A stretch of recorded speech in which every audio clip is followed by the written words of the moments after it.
तो hello friends, स्वागत है आप सभी का आपका अपना यूट्यूब चैनल प्रॉपर क्लास में।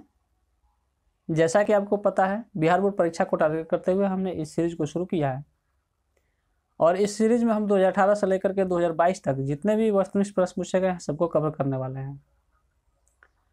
2018 में प्रथम पाली और द्वितीय पाली के और 2019 के प्रथम पाली और द्वितीय पाली के जितने भी प्रश्न पूछे गए हैं सबको हमने ईयर वाइज और शिफ्ट वाइज सभी प्रश्न उत्तर को हमने देखा है, बनाया है।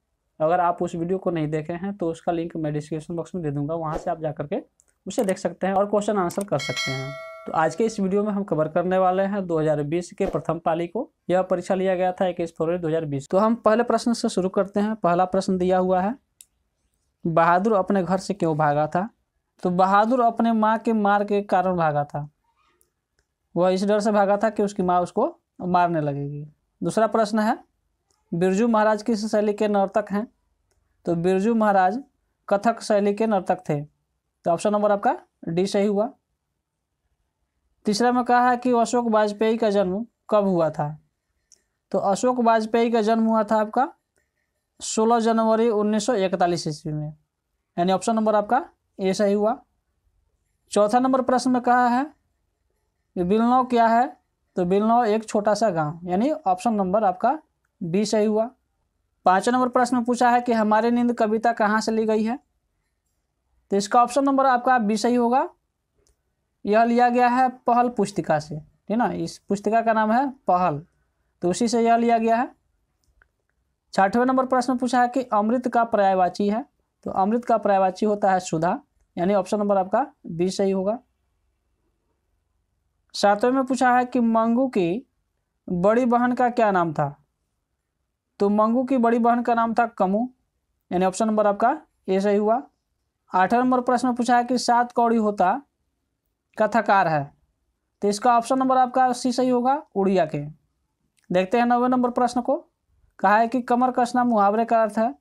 तो कमर कसना मुहावरे का अर्थ होता है तैयार होना, ऑप्शन नंबर आपका बी सही होगा। 10वें नंबर प्रश्न में पूछा है कि दक्षिण अफ्रीका से गांधी जी भारत कब लौटे? तो दक्षिण अफ्रीका से गांधी जी 9 जनवरी 1915 ईस्वी को लौटे थे और इसी की याद में हर 9 जनवरी को, यानी प्रत्येक वर्ष 9 जनवरी को प्रवासी भारतीय दिवस के रूप में मनाया जाता है। ये आप याद रखिएगा। 11 नंबर प्रश्न पूछा है कि शुद्ध वाक्य है? तो शुद्ध वाक्य इसमें होगा आपका ऑप्शन नंबर ए, प्रकृति।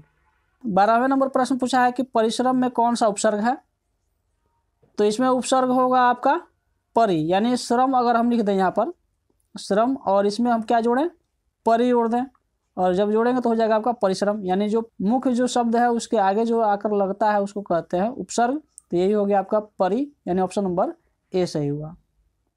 13वें में कहा कि हाथ खाली होना मुहावरे का अर्थ है?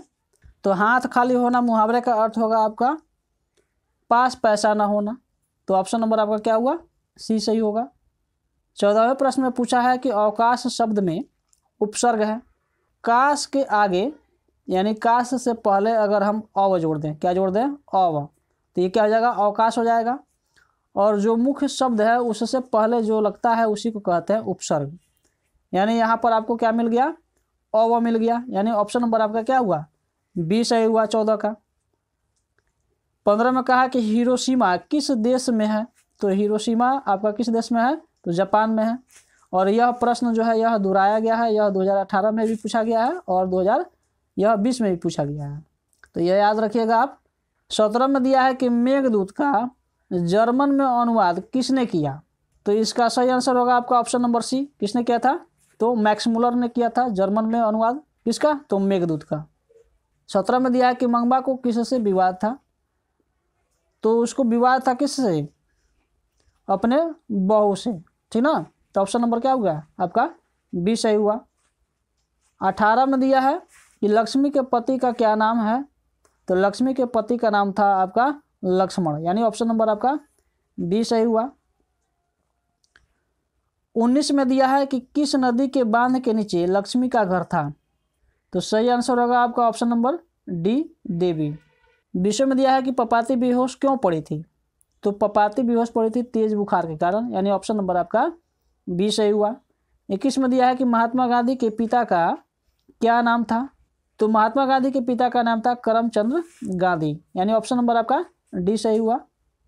22 में दिया है कि राजगिर कौन समास है, तो इसका सही आंसर होगा आपका तत्पुरुष समास, यानी ऑप्शन नंबर ए सही हुआ। 23 में दिया है निम्नलिखित में सर्वनाम है, तो निम्नलिखित में सर्वनाम कौन है, तो मैं है, तुम है, तो यहाँ पर ऑप्शन में सी में दिया हुआ है आपका मैं, इसलिए आपका ऑप्शन नंबर सी सही हुआ। अगर यहाँ पर तुम रहता, वह रहता, तो वह सब क्या होता, वह सभी के सभी सर्वनाम होते हैं। 24 में दिया है कि गुरु नानक किस भक्ति धारा के कवि हैं, तो गुरु नानक जो है वह है निर्गुण भक्ति धारा के कवि, इसलिए ऑप्शन नंबर आपका बी सही हुआ। 25 में दिया है कि रसखान दिल्ली से कहाँ चले गए, तो रसखान दिल्ली से वह ब्रजभूमि चले गए थे, यानी ऑप्शन नंबर आपका सी सही हुआ। 26 में दिया है कि बाबा साहेब भीमराव अम्बेडकर का जन्म कब हुआ था, तो बाबा साहेब भीमराव अम्बेडकर का जन्म हुआ था 14 अप्रैल 1891 ईस्वी में, यानी ऑप्शन नंबर आपका क्या हुआ, ए सही हुआ। 27 में दिया है कि 20 के दांत कहानी के रचयिता कौन है, तो 20 के दांत जो कहानी है उसके रचयिता है नलिनी बिलोचन शर्मा, यानी आपका ऑप्शन नंबर बी सही हुआ। 28 में दिया है कि मैक्स मुलर के अनुसार सच्चे भारत के दर्शन कहाँ हो सकते हैं, तो मैक्स मुलर के अनुसार सच्चे भारत का दर्शन आपको ग्रामीण भारत में होगा, यानी ऑप्शन नंबर आपका सी सही हुआ। उसके बाद 29 में दिया है कि पराजय में कौन सा उपसर्ग है, तो पराजय में यानी यहाँ पर अगर हम जय लिख दें और उसके आगे क्या लिख दें, परा लिख दें, यानी जो मुख्य शब्द है उसके आगे कौन लगा, परा लगा, यानी ऑप्शन नंबर आपका क्या हुआ, बी सही हुआ। देखते हैं तीसरे नंबर क्वेश्चन को। तीसरा प्रश्न पूछा है कि किसने कहा था कि सब पुराने अच्छे नहीं होते और सब नए खराब नहीं होते। यह भी प्रश्न जो है रिपीट हो रहा है, 2019 में भी पूछा है और 2020 में भी पूछा है, तो इसको आप ध्यान में रखिएगा। तो इसका सही आंसर होगा आपका ऑप्शन नंबर डी, कालिदास ने। कालिदास ने ही कहा था कि सब पुराने अच्छे नहीं होते और सब नए खराब नहीं होते हैं। 31 में दिया है शिक्षा और संस्कृति किसकी रचना है, तो शिक्षा और संस्कृति रचना है महात्मा गांधी के द्वारा रचा गया है, तो ऑप्शन नंबर आपका बी सही हुआ। उसके बाद देखते हैं 32वें नंबर क्वेश्चन को। 32वें में पूछा है कि भारत से हम क्या सीखें, क्या है, तो भारत से हम क्या सीखें यह क्या है, यह है आपका भाषण, और यह भाषण दिया गया है किसके द्वारा, मैक्स मुलर के द्वारा, यानी ऑप्शन नंबर आपका सी सही हुआ। 33वें नंबर प्रश्न में कहा है कि मैक्स मुलर को वेदांतियों का भी वेदांती किसने कहा, तो मैक्स मुलर को वेदांतियों का भी वेदांती कहा है स्वामी विवेकानंद ने, यानी ऑप्शन नंबर आपका बी सही हुआ। 34वें में कहा है कि दधीची की हड्डी से क्या बना था, तो दधीची की हड्डी से बना था आपका इंद्र का वज्र। आपने देखा होगा कि इंद्र भगवान के पास एक वज्र होता है और वो किस प्रकार का होता है, कुछ इस प्रकार से होता है, ठीक ना। तो दधीची मुनि की जो हड्डियाँ थी, जो उनके चेस्ट का हड्डी, और उसी से उनका वज्र बना था, यानी उनका जो अस्त्र था वह बना था, यानी यहाँ पर आपका ऑप्शन नंबर ए सही हुआ। देखते हैं 35वें नंबर क्वेश्चन को। कहा कि श्रम विभाजन और जाति प्रथा के लेखक कौन है, तो श्रम विभाजन और जाति प्रथा के लेखक हैं आपका भीमराव अम्बेडकर, यानी ऑप्शन नंबर आपका ए सही हुआ। 36वें प्रश्न पूछा है कि आवेन्यू किस नदी पर स्थित है, तो आवेन्यू जो है दक्षिण अफ्रीका के रोन नदी के किनारे बसा एक पुराना शहर है, यानी आपका ऑप्शन नंबर ए सही हुआ। देखते हैं 37वें नंबर क्वेश्चन को। 37वें में पूछा है कि मछली कहानी में किस वर्ग का जीवन वर्णित है, तो यहाँ पर आपका ऑप्शन नंबर सी सही होगा, मध्य वर्ग का। देखते हैं 38वें नंबर क्वेश्चन को। कहा है कि बिरजू महाराज की ख्याति किस रूप में है, तो बिरजू महाराज की ख्याति नर्तक के रूप में है, यानी वह एक नर्तक थे। अब 39वें नंबर क्वेश्चन को देखते हैं। लिखा है कि भाववाचक संज्ञा का उदाहरण है, तो भाववाचक संज्ञा का उदाहरण होगा आपका सर्दी, यानी ऑप्शन नंबर आपका ए सही होगा। 40वें नंबर क्वेश्चन में पूछा है कि आध्यात्मिक शिक्षा से गांधी जी का क्या तात्पर्य है, तो आध्यात्मिक शिक्षा से गांधी जी का तात्पर्य है कि हृदय की शिक्षा, यानी ऑप्शन नंबर आपका ए सही हुआ। 41वें में दिया है कि हिंदुस्तानी नाम सुनी अब ए सकुची लजात पंक्ति किस कविता से उदित है, यानी यह जो आप पंक्ति देख रहे हैं यह पंक्ति किस कविता से लिया गया है, तो इसका सही आंसर होगा आपका ऑप्शन नंबर डी, यह स्वदेशी कविता जो है उससे लिया गया है। अब देखते हैं 42वें नंबर क्वेश्चन को। लिखा है रसखान किस विषय में सिद्ध थे, तो रसखान सिद्ध थे आपका सवैया छंद में, यानी ऑप्शन आपका ए सही हुआ। 43वें में पूछा है कि अमराई का कुआं कहाँ है, तो इसका ऑप्शन नंबर आपका ए सही होगा। कहाँ पर, तो शहर में। 44वें में पूछा है कि पपाती की उम्र क्या थी, तो पपाती की उम्र थी 12 वर्ष, यानी ऑप्शन नंबर आपका ए सही हुआ। 45वें नंबर क्वेश्चन में पूछा है कि सीता रुआंसी क्यों हो गई, तो इसका सही आंसर होगा आपका ऑप्शन नंबर बी, क्या, तो बहुओं की कलह से, ठीक ना, यह आपका ऑप्शन नंबर बी सही हुआ। अब देखते हैं 46वें नंबर क्वेश्चन को।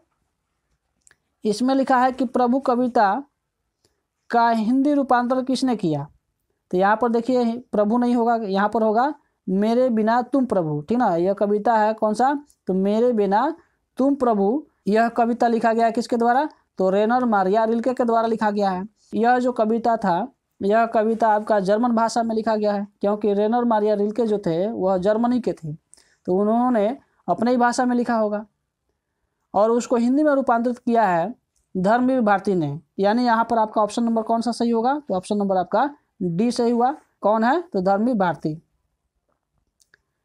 देखते हैं यहाँ पर 47वें नंबर क्वेश्चन को। कहा है कि कुंवर नारायण कवि हैं, तो कुंवर नारायण कवि हैं किसके, तो नगर संवेदना के, तो ऑप्शन नंबर यहाँ पर क्या हुआ आपका बी सही हुआ। अब देखते हैं हम 48वें नंबर क्वेश्चन को। 48वें नंबर क्वेश्चन में कहा है कि सेनापति में कौन समास है, तो सेनापति में आपका समास है तत्पुरुष समास, यानी ऑप्शन नंबर आपका बी सही हुआ। 49वें में पूछा है कि मित्र शब्द का भावाचक संज्ञा रूप है, तो मित्र का भावाचक संज्ञा रूप क्या होगा आपका, मित्रता होगा, यानी ऑप्शन नंबर आपका बी सही हुआ। उसके बाद 50वें नंबर क्वेश्चन देखते हैं। इसमें पूछा है कि जनतंत्र का जन्म शीर्षक कविता के कवि का क्या नाम है। जनतंत्र का जन्म शीर्षक कविता है, इसके लेखक है रामधारी सिंह दिनकर, यानी ऑप्शन नंबर आपका क्या हुआ, ये सही हुआ। 51 में दिया है कि मछली लेकर कौन भाग गया था, तो मछली लेकर भाग गया था संतू ने, यानी ऑप्शन नंबर आपका क्या हुआ, बी सही हुआ। 52 नंबर क्वेश्चन में दिया है कि हिंदी भाषा की लिपि क्या है, तो ये आपको पता ही है क्या है, देवनागरी लिपि, ऑप्शन नंबर आपका बी सही हुआ।